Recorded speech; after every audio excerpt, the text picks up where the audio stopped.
တိုင်းပြည်ကိုနေပေါင်းများစွာဥဆောင်ခဲ့ပြီးတမတော်အင်အားရှိမှတိုင်းပြည်အင်အားရှိမယ်တမတော်အင်မတန်ချစ်စရာကောင်းတဲ့တမတော်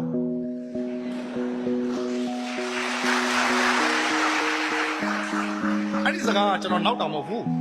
အင်မတန်ချစ်စရာကောင်းတဲ့တမတော်ကျွန်တော်ချစ်လို့ပြောတာကျွန်တော်ကတတ်ထဲကိုဝင်ဖို့စူးစမ်းခဲ့တဲ့ဘိုးလောင်းတယောက်လေဘိုးလောင်းအဖြစ်ရွေးချယ်ခံခဲ့ရတဲ့သူတယောက်လည်းဟုတ်တယ်လေဖခင်ကနိုင်ငံရေးပုံမှန်နဲ့9ညဆိုတဲ့ပုံမှန်ရှိထားတော့တတ်ထဲကလက်မခံပဲပြန်ထွက်ခဲ့ရတဲ့သူလွန်ခဲ့သောနှစ်ပေါင်း20အစိတ်ကတတ်ထဲကိုဝင်မယ်ခန္ဓာကိုယ်တက်လက်ခံနိုင်တန်တန်ဆောင်းဆောင်းနဲ့ခုံးပေါ်မှာပွင့်နေပါးနေတင်မယ်ရဲဘော်မသေးတေတော်ငရဲမလားဆိုတဲ့စိတ်နဲ့တိုက်ပဲခိုက်ပဲစစ်သားပြည်သားစစ်ကားတွေကိုကြည့်ချက်သိမ်းတစ်ပြက်ပြက်ထားတဲ့ယောက်ျားတယောက်ရဲ့စိတ်မျိုးဒါဟာယောက်ျားလေးတော်တော်များများမှာရှိတဲ့စိတ်ချစ်တယ်တိုက်မတော်ကိုကျွန်တော်တို့ချစ်တယ်